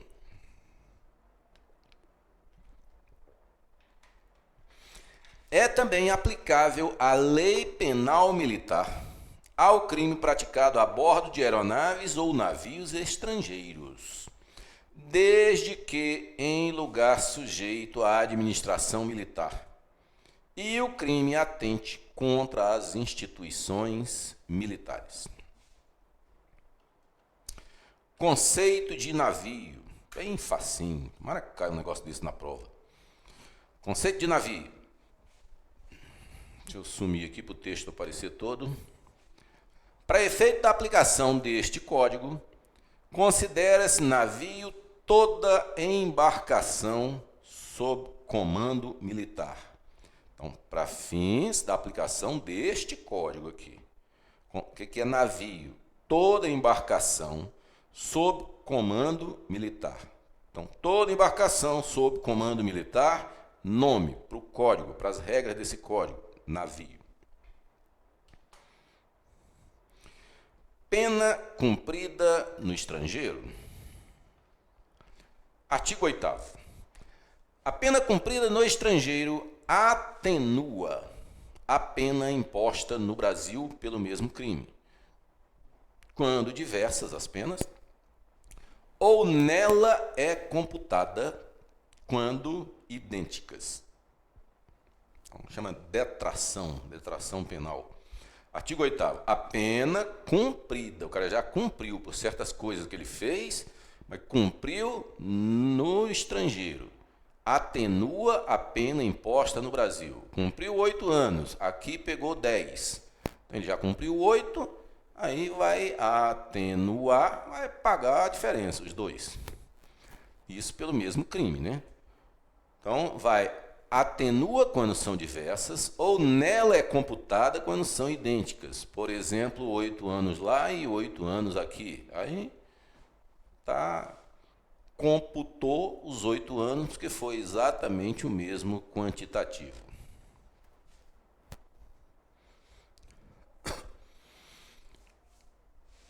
Leonardo. Talvez seja pela caracterização de crime militar devido ao requisito do lugar praticado, inclusive cometido por civil. No caso de extraterritorialidade e as extensões, né, Leonardo? Está certo. Na questão da extensão do território, ele mesmo colocou aqui embaixo. Isso, está certinho, Leonardo. É isso mesmo. Então, artigo 8º é isso. E, moçada, o artigo 8º, assim, bem rapidinho. Tem diversas críticas aí para esse artigo 8º, mas se cair, não vão abordar as críticas que eu vou puxar aqui agora. É só para que a gente tenha uma noção melhor do estudo. Se cair na prova, é o que está escrito no artigo 8º. A pena cumprida no estrangeiro atenua a pena imposta no Brasil pelo mesmo crime, quando são penas diferentes. Ou nela a própria pena é computada quando são penas idênticas. Beleza. Aí o que tem de questionamento da doutrina referente a esse artigo 8º, rapidinho. É o seguinte, ninguém será processado 2 vezes pelo mesmo fato, parte de processo penal. Ninguém será punido 2 vezes pelo mesmo fato. Agora não é direito processo penal, é direito penal. Ambos advêm da Convenção Americana dos Direitos Humanos. Aí, que diabo é que essa Convenção Americana de Direitos Humanos tem a ver com balaio de gato? Porque o artigo 5º, o parágrafo 2º do artigo 5º da Constituição Federal vai dizer, em outras palavras, eu acho que tem escrito aqui, que os direitos e garantias expressos nessa nossa Constituição, ele não excluem outros decorrentes do regime dos princípios por ela adotados ou de tratados internacionais em que a República Federativa do Brasil seja parte. E o Brasil faz parte da Convenção Americana dos Direitos Humanos. E na Convenção Americana dos Direitos Humanos tem escrito que ninguém vai ser processado, muito menos apenado, né, mais de uma vez por um mesmo fato. Ou seja, se alguém já foi julgado em algum lugar, seja lá onde for, dentro do país ou fora do país, é o que diz a Convenção Americana de Direitos Humanos, que o artigo 5º, parágrafo 2º da Constituição diz: nós estamos, sim, unha e carne com a Convenção Americana de Direitos Humanos. Isso vale. Se isso vale, o artigo 8º do Código Penal Militar fica meio semi-torto, galera. Porque no artigo 8º está dizendo que a pena cumprida no estrangeiro atenua a pena imposta no Brasil. Então, você já tem processo lá e cá, condenação lá e cá. Isso é o que não é para acontecer. Mas fica só a observação de que existe na Constituição, atrelando a possibilidades de extensões. Não fica restrito às garantias expressas na nossa Constituição. Se nós tivermos pactuado, tivermos tratados internacionais que a gente tem aderido, faça parte, que é o caso da Convenção Americana dos Direitos Humanos, nós temos que respeitar o que está nessa convenção. E a convenção, ela vai na contramão dessa história de ser cumprir pena lá fora e pena aqui no Brasil. Está na contramão, exatamente na contramão. Mas não vai cair Convenção Americana de Direitos Humanos, não vai cair Constituição. Não vai, porque na FOG não rola, não tem isso. O que tem é o artigo 8º. Então, você entenda, para fim da sua prova, que o artigo 8º, decore o que está ali no artigo 8º, que se for penas diferentes, abate. Se for a mesma, é computada. E fim. Mas saiba que isso é torto. Serve para a prova, não serve para o mundo real. Essa é a ideia. Crimes militares, nós temos 20 minutos. Crimes militares em tempo de paz. Famoso artigo 9º. Então, aqui nós vamos ler os crimes que são considerados crimes militares para que a gente aplique o Código Penal Militar. É isso.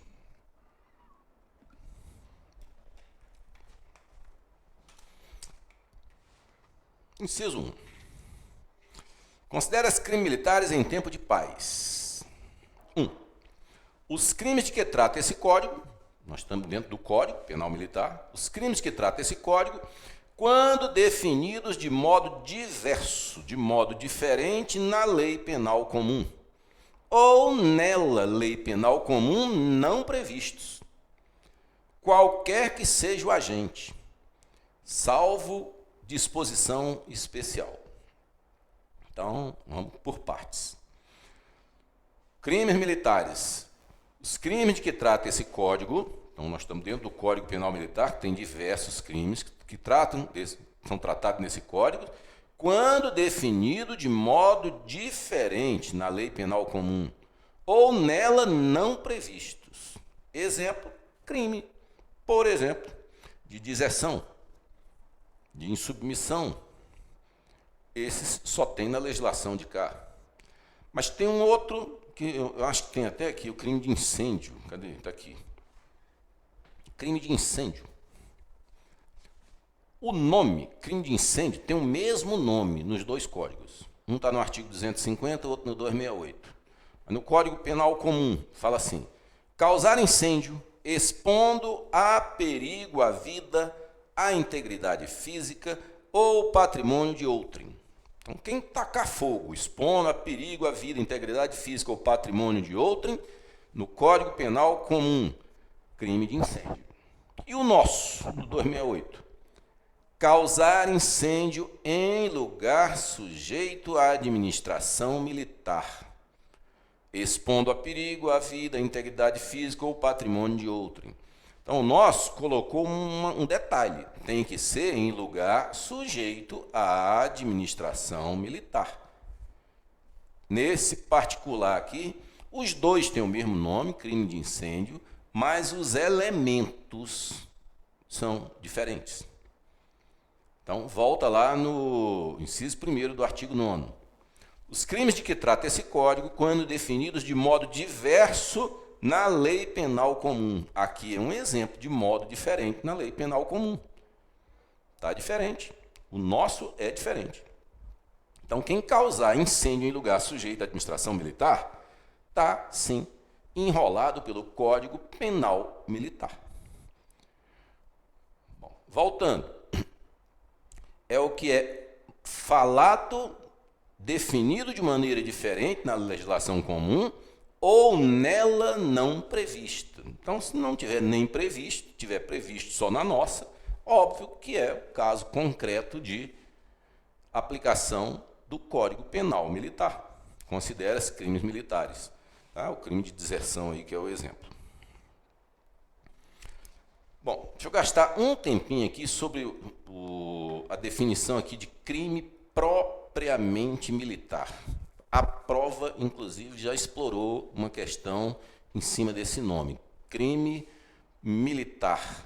Crime propriamente militar. O que seria? Vou começar aqui pelo que tem na Constituição, porque tem esse nome. Na Constituição, artigo 5º, inciso 50, 61. Ninguém será preso, uma frase falada aos quatro cantos, já ouviu isso aí várias vezes. Ninguém será preso senão em flagrante delito ou por ordem escrita e fundamentada de autoridade judiciária competente. Essa é a regra. Ninguém será preso senão em flagrante delito ou por ordem escrita e fundamentada de autoridade judiciária competente, vírgula. Salvo nos casos de transgressão militar ou crime propriamente militar, definidos em lei. Então, crime propriamente militar está aí, existe o texto, está na Constituição.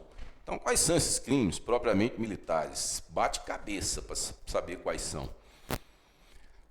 Tem uma doutrina aí chamada doutrina clássica, para definir quem é o crime propriamente militar, esse que o cara pode ser preso, né, mesmo que não esteja em flagrante delito. Doutrina clássica. Os crimes propriamente militares são aqueles que somente podem ser praticados por militares, enquanto os impropriamente militares podem ser praticados também por civis. Então, essa é uma divisão aí, para classificar se o crime é ou não é o quê? Propriamente militar. Aí, colocaram o seguinte, que essa doutrina clássica somente pode ser praticado por militares. Beleza. Aí eu vou botar aqui, para atrapalhar o entendimento de vocês, eu vou botar duas versões, doutrina clássica e a topográfica depois, mas para atrapalhar o pensamento de vocês, né? Atrapalhar, assim, só para instigar mesmo, nem que dê uma travadazinha, daqui a pouco a gente entende. Mas é o crime de insubmissão, o insubmisso. Não é o de deserção, nós, militares, já militares, vazamos no mundo. Deserção. Insubmissão. Aquele que tinha data, hora e lugar para se apresentar, para incorporar e não aparece. Esse cara não é militar. Ele ainda é civil. Depois que ele incorporou, etc., se ele sumir, aí é deserção. Mas enquanto não incorporou, enquanto não cumpriu as etapas, se ele sumir no mundo, é insubmissão e ele é civil. Beleza. O crime de insubmissão é o testa de ferro para tudo isso aqui que nós vamos falar, que é para atrapalhar o entendimento. Volto para cá. Doutrina clássica diz que os crimes propriamente militares são aqueles que somente podem ser praticados por militares. E aí eu pergunto, e o de insubmissão? Porque o de insubmissão, quem pratica é um civil. Então não me parece ser a melhor classificação, essa doutrina clássica, o jeito que disse. Quais são os crimes propriamente militares? Os que são praticados, né, que somente pode ser praticado por militares. Aí apareceu uma segunda doutrina, chamada de topográfica, tentando explicar quais são os crimes propriamente militares e os que não são, qual é a diferença. E disse, são crimes propriamente militares aqueles tipificados apenas no Código Penal Militar, sem correspondência na lei penal comum. Então, se está só no Código Penal Militar e não está em outro lugar, ele falou, isso é um crime propriamente militar. Mas aí eu volto, e o insubmisso? O insubmisso, eu concordo, que está só na legislação penal militar, mas ele é praticado por um civil.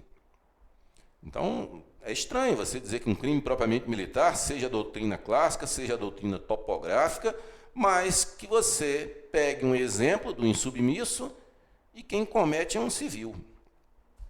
Então, veio um autor e deu uma certa solução para isso. Ele disse o seguinte, chama José Alberto Romei.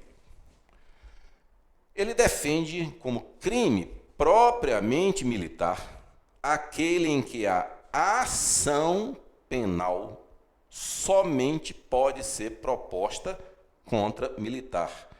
Então, independe de se está ou não está só na legislação A, B ou C, no nosso código ou não, é aquele em que a ação penal somente pode ser proposta contra militar. Aí, mas como é que funciona o insubmisso? E ele explica. O insubmisso apenas responderá à ação penal depois que ele se apresentar ou ele for capturado e incorporado às Forças Armadas. Então, enquanto o cara estiver sumido, ele cometeu um crime, mas ele ainda não responde por uma ação penal. Porque a ação penal que carece do oferecimento, né, e o recebimento de uma denúncia, ela tem uma condicionante. Ele precisa de estar incorporado às Forças Armadas. Então, ele precisa de esperar o cara ou se apresentar ou então ser capturado. E aí, depois que é feito isso, é feito um exame de inspeção de saúde, perdão. É feita uma inspeção de saúde, se for julgado apto, é incorporado, aí agora milico vai suportar uma ação penal, né, pelo crime de insubmissão. Então, esse autor, ele foi, na minha visão aqui, o que melhor ajeitou, deu uma solução para esse trem de que diabo que é um crime propriamente militar. Porque a doutrina clássica diz que somente são aqueles praticados por militares, mas o insubmisso ainda não é militar. A doutrina topográfica diz, são aqueles apenas do Código Penal Militar, mas aí você tem um no próprio Código Penal Militar, que é o próprio insubmisso, e aí é um civil. E aí o Alberto Romero foi lá e falou assim, não, é o que vai suportar uma ação penal, mas são ações penais que só podem ser propostas contra militares. E aí ele foi lá, tirou um coelho da cartola e disse assim, esse tal do insubmisso né? Como fica sobrestado o processo, fica esperando o cara ser capturado, se entregar e etc., enquanto ele não for incorporado, não tem a ação. Pegaram o cara ou ele se apresentou, incorpora e aí ação penal nele. Ou seja, o propriamente militar é aquela situação em que a ação penal somente pode ser proposta contra militar. Prova de 2021. Olha o que diz a prova de 2021. Diz assim, sabe? O Código Penal Militar é composto da parte geral, que é a que nós estamos agora, que trata sobre conceitos gerais e da aplicação da lei penal, e da parte especial, que aborda os crimes em espécie, sendo crimes propriamente militares aqueles que são tipificados somente no Código Penal Militar. O comando da questão saiu conceituando. Vou voltar. Sendo crimes propriamente militares aqueles que são tipificados somente no Código Penal Militar, cometidos somente por militares. E os crimes que não são propriamente militares, sendo estes crimes considerados como condutas criminosas previstas no Código Penal Militar e no Código Penal Comum, sendo praticado por militares ou civis. Contou essa história todinha, aí diz lá, diante do exposto, que foi quase que uma tese que tem ali em cima, diante do exposto, assinale o crime abaixo que, apesar de ser propriamente militar, só poderia ser cometido por civil. E aí, Araújo aí já respondeu, né? Letra eco, e é isso, é insubmissão. Então, note que na questão 43 tem uma tese ali, e depois ele fala assim, de acordo com essa tese que eu escrevi aí, diga qual é o crime propriamente militar, né? Que só pode ser cometido por um civil. A parte final, que é, diga qual é o crime propriamente militar, que só poderia ser cometido por um civil, fica até em desacordo com a tese dele lá de cima. Mas a ideia aqui é você ter esse conhecimento do que é um crime propriamente militar. Aí bota as seguintes opções. Peculato, eu sei que nós estamos bem no começo ainda, nós não fomos para a parte de crime por crime, um a um, né? Mas é o peculato, que é uma espécie de apropriação indébita, mas no serviço público, no militarismo, né? Fazer uso do cargo lá e pegar alguma coisa. Deserção, sumir no mundo, mais tranquilo. Concussão, é você exigir, né? Exigir alguma coisa. Prevaricação é deixar de agir, prevaricou, deixar de agir para atender a sentimento íntimo, pessoal. E insubmissão, que aí sim é o caso para responder o que ele queria aqui, que apesar de ser propriamente militar, só poderia ser cometido por civil. Então, resposta aqui, letra eco, que é a insubmissão. Considerando, artigo 9º, continuando. Considera os crimes militares em tempo de paz. Continua. Inciso 2.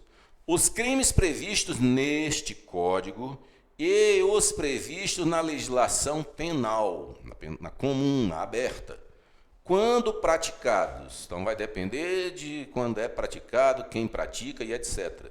Então, os crimes previstos nesse Código e os previstos na legislação penal comum quando praticados. A. Por militar da ativa contra militar na mesma situação. Então, é ativa versus ativa. Aí o critério em razão da pessoa, né? Militar da ativa contra outro militar da ativa. Para fim de prova, basta gravar que é o militar da ativa contra o militar da ativa. No mundo real é um pouquinho diferente. Porque o Supremo já andou dizendo que não é bem só isso e fim. Ele diz assim, que esse princípio aí, ele já foi relativizado, diz assim, o princípio é o de que o crime precisa abalar as instituições militares para que incida, né, que venha a incidência aí da legislação penal militar. Então, teria que abalar as instituições militares e não apenas ser cometido por um militar contra outro. Aí o Supremo tem uma informativa de número 626, já decidiu que quando os militares desconhecem a situação de militar do outro, não há crime militar. E a jurisprudência do STM é no sentido inverso. Do STM é ampliar a competência da justiça militar. E no caso do STF é de restringir, né? Restringir aí essa amplitude de basta ser militar da ativa contra militar da ativa. Mas para fim de prova é só a linha A, alfa. Letra B, bravo. Por militar da ativa em lugar sujeito à administração militar, agora, contra militar da reserva ou reformado ou contra civil. E nessa atualização que teve no final de 2023, eles retiraram a figura, que constava aqui no código, do assemelhado. Tá bom? E aqui o critério é em razão do lugar. Tá? Militar da ativa em lugar sujeito à administração militar. Aí uma observação aí que é interessante com o autor, que eu achei de um autor aqui, que é assim. Em certas situações, esses locais sujeitos à administração militar podem ser bens móveis, a exemplo de automóveis, tanque de guerra, aeronaves, etc. O PNR, próprio nacional, é a residência de propriedade da União, que é cedida temporariamente ao militar. O PNR não é considerado lugar sob administração militar, bem como estabelecimentos comerciais dentro das organizações militares, exemplo de postinho de banco, lanchonete, etc. Letra C.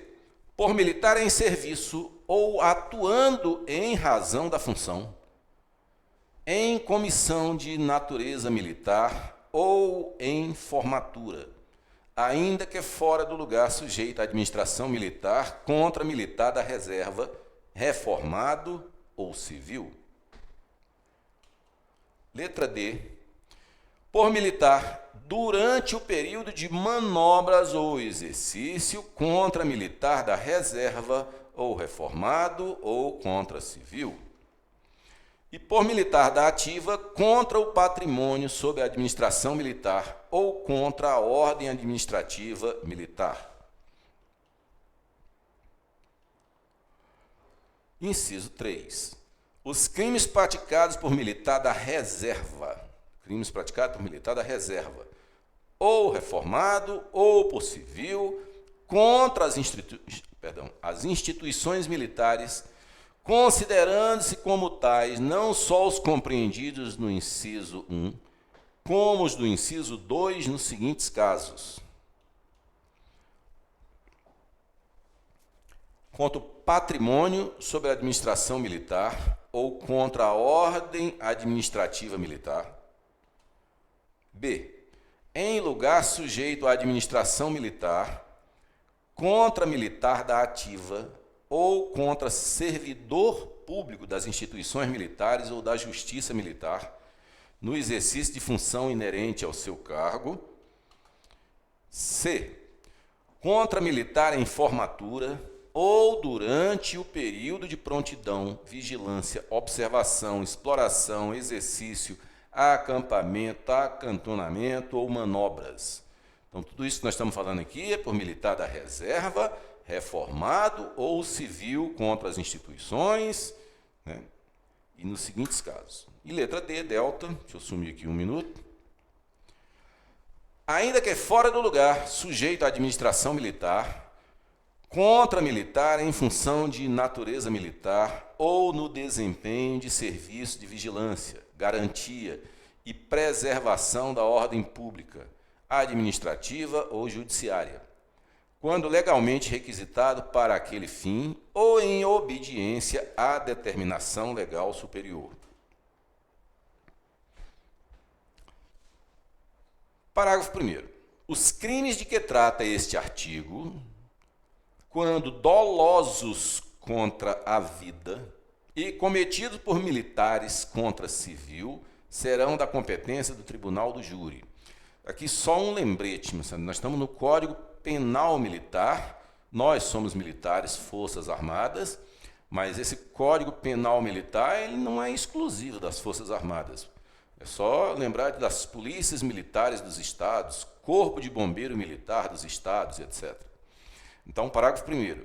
Os crimes que trata esse artigo, quando dolosos contra a vida e cometidos por militares contra civil, serão da competência do tribunal do júri. Primeira regra, parágrafo 1º. Parágrafo 2º. Os crimes militares de que trata esse artigo, incluídos os previstos na legislação penal, nos termos do inciso 2 do caput desse artigo, quando dolosos contra a vida e cometidos por militares das Forças Armadas contra civil, então atenção aqui, dolosos contra a vida e cometidos por militares das Forças Armadas contra civil, serão da competência da Justiça Militar da União e não do júri, serão da competência da Justiça Militar da União, se forem praticados num determinado contexto. Qual é o contexto? O cumprimento de atribuições que lhe forem estabelecidas pelo Presidente da República ou pelo Ministro de Estado da Defesa. Outro contexto. De ação que envolva a segurança de instituição militar. Deixa eu sumir aqui. De ação que envolva a segurança de instituição militar ou de missão militar, mesmo que não beligerante, mesmo que não de guerra. Ação que envolva a segurança de instituição militar. É você de serviço lá na portaria e defendendo a instituição e veio um civil e tiro para cima, daqui a pouco foi preciso para garantir, né, a segurança da instituição, dá um tiro em alguém e esse alguém veio a falecer. Quem vai julgar isso, se está certo, se está errado, etc. É o tribunal do júri? Não. Porque está escrito ali que crimes dolosos, o cara atirou, mas atirou para matar mesmo. Agora, atirou para matar, mas foi só cometimento de crime? Ou era estrito cumprimento do dever legal, ou não sei o quê, ou isso ou aquilo, isso vai ser discutido em alguma esfera. É no júri? Não. Competência da Justiça Militar da União. Porque é nesse contexto, inciso 2, qual é o contexto? Ação que envolva a segurança de instituição militar ou de missão militar, mesmo que não de guerra, mesmo que não beligerante. Ou, e aí, para a gente findar por hoje, de atividade de natureza militar, de operação de paz, de garantia da lei e da ordem ou de atribuição subsidiária, realizadas em conformidade com o disposto no artigo famoso 142 da Constituição Federal e na forma dos seguintes diplomas. O Código Brasileiro de Aeronáutica tem diversas regras, inclusive você forçar uma aeronave a fazer um pouso, enfim, você pode ir na linha aí de tiro de alerta, tiro de defesa, tiro de abate, por aí afora. Quem é que vai discutir isso? É o Tribunal do Júri? Não. Justiça Militar da União. No seguinte contexto, dos seguintes diplomas legais: Código Brasileiro de Aeronáutica, Lei Complementar 97, Preparo e Emprego das Forças Armadas, Código de Processo Penal Militar e Código Eleitoral. Então, esses são os crimes militares em tempo de paz. Próximo bate-papo nosso, a gente fala de crimes militares aqui em tempo de guerra, bem menos explorado, porque não é muito o foco da prova, mas o artigo 10 faz parte do kit da FOG, tá bom? E prometo para a próxima aula, aí sim, nós vamos exercitar, porque já tem um conteúdo, nós vamos exercitar aí com algumas questões referentes ao que nós tratamos até agora e mais o que vem na próxima aula. Show de bola? Obrigado aí, moçada. Até a próxima. Até terça-feira. Bom resto de semana. Excelente final de semana. Abração. Faltou dizer aí quantos nós éramos online, ao vivo, né? Esqueci de perguntar também. Mas boa noite, um abraço.